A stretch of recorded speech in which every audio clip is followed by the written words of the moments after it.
Oi, quinto ano, boa tarde. Vamos começar hoje a nossa aula de dia 16/11 com História. Então, a gente vai falar de patrimônios culturais materiais e imateriais. Na aula de hoje, a gente vai falar dos patrimônios culturais materiais e entender o que é isso, né? Então, para começar, a gente vai ler esse comecinho da página 11 da nossa apostila, é, sobre uma informação importante sobre os patrimônios culturais.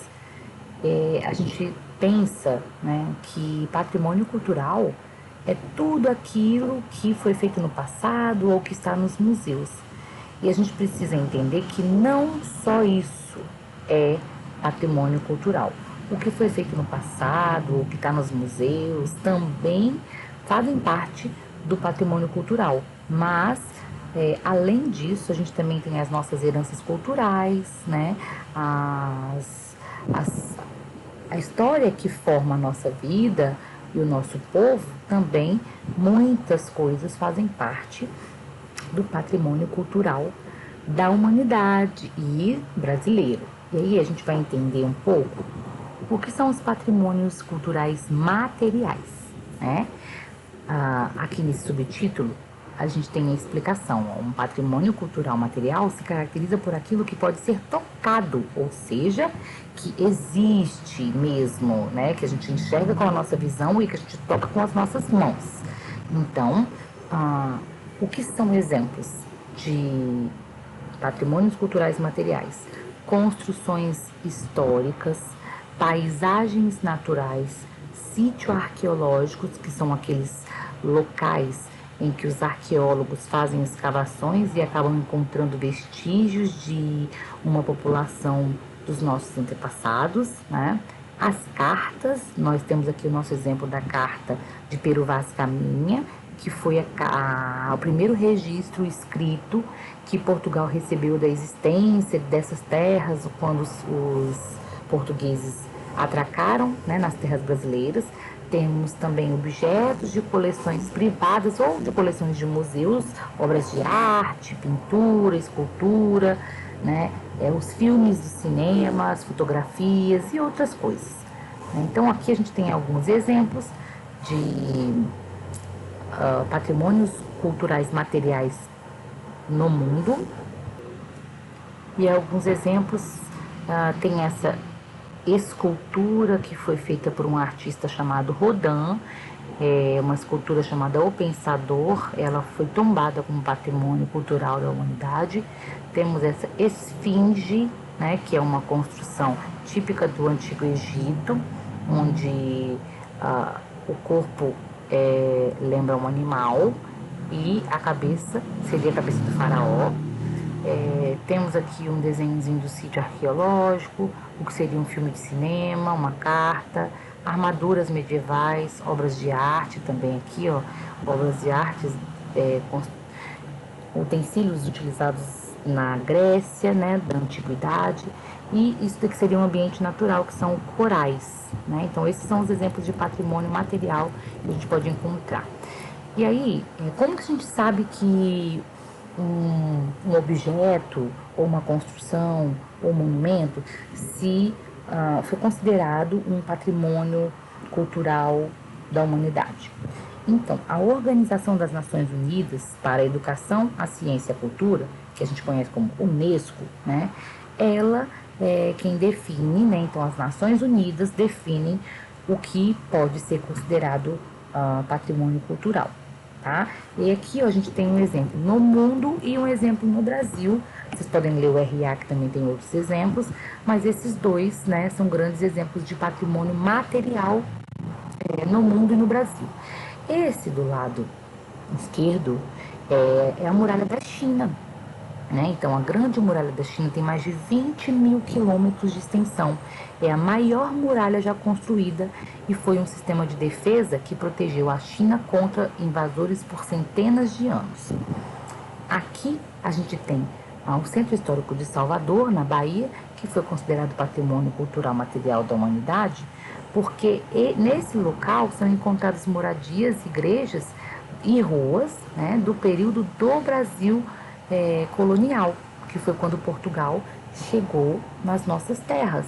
E isso traz informações da formação do nosso povo, história e memória do Brasil, né? E como que a gente se formou. Então, é por meio do patrimônio cultural material que a gente pode acessar a história do lugar onde se encontra o patrimônio.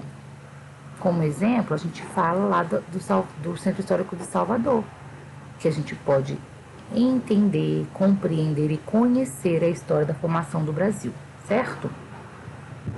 Então, quinto ano, passando aqui para a página 13, a gente tem esse texto para iniciar uma atividade, né? Esse texto está falando da história, de um pedacinho da história do Egito, né? Então, vamos ler. Não procure pirâmides no Vale dos Reis, você não encontrará nenhuma. Aqui, os faraós foram enterrados em tumbas escavadas na montanha. Você já vai entender por quê. Pirâmides eram monumentos impressionantes, mas tinham o inconveniente de poderem ser avistadas de muito longe. Ora, dentro delas ficavam a múmia do faraó e, principalmente, todos os seus tesouros que atraíam ladrões. Ao constatar os inúmeros saques, ou seja, roubos, sofridos pelas pirâmides, os faraós decidiram começar a ser enterrados em tumbas mais discretas. Depois de passar pela porta de entrada, você chegará a um corredor descendente, em geral muito amplo, ou a um túnel inclinado. As paredes são cobertas de desenhos que representam o faraó perante os deuses funerários. Bom, então, de acordo com o texto, né, a gente tem que identificar, olha, essas pirâmides aqui são grandes, né? E lá na história a gente leu que alguns faraós começaram a mudar de ideia. Por que eu vou construir pirâmides desse tamanho? Para chamar a atenção para o meu corpo e para os meus tesouros que aqui estão guardados. Então eu vou fazer uma coisa mais humilde, mais simples, e passaram a fazer essas tumbas não tão grandiosas. Então aqui você diz o que são as pirâmides, e aqui o local onde você encontra essas tumbas que são mais discretas, que é no Vale dos Reis, tá? E qual a finalidade dessas construções, né? Por quê que os faraós construíam tanto essas pirâmides quanto esses túmulos mais discretos, né? Qual o motivo, tá? E aqui, gente, falando sobre hábitos dos egípcios durante os tempos de chuva ou falta de chuva dos egípcios no rio Nilo, né? Então, os egípcios dependiam do rio Nilo para organizar o seu trabalho, né? E a sua vida cotidiana. Então, a gente tem informação de que nas épocas de cheia do rio Nilo, que duravam de junho a setembro, os egípcios eles estavam ocupados em plantar, em cuidar da sua plantação. Na época de poucas chuvas, na época de poucas chuvas, eles estavam tratando do solo, semeavam, cuidavam das plantações e faziam a colheita. Já na época de muita chuva, eles ocupavam o tempo com as grandes construções. Eles aproveitavam aquela quantidade de água para trabalhar nas construções de pirâmides, por exemplo. Então, aqui a gente tem essas duas informações, ó.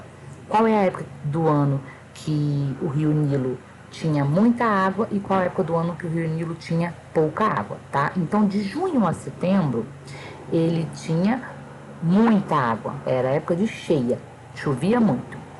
De outubro a maio, já não tinha tantas chuvas, então tinha menos água, menor de água. Então, vocês vão pintar aqui nessa linha, ó, de junho, aí passa julho, agosto e setembro, era um tempo de cheia. Então, vocês vão pintar de azul, junho, julho, agosto, setembro. Já os outros, ó, outubro, novembro, dezembro, janeiro, fevereiro, março, abril, maio, vocês vão pintar de vermelho, porque era época de pouca chuva, tá? Respondendo aqui ainda a parte final da nossa página, qual das duas épocas é a mais longa e quais atividades eles realizavam quando não tinha cheia no rio, tá? Terminando aqui a nossa atividade de geografia e passando para História, ok? Quinto ano.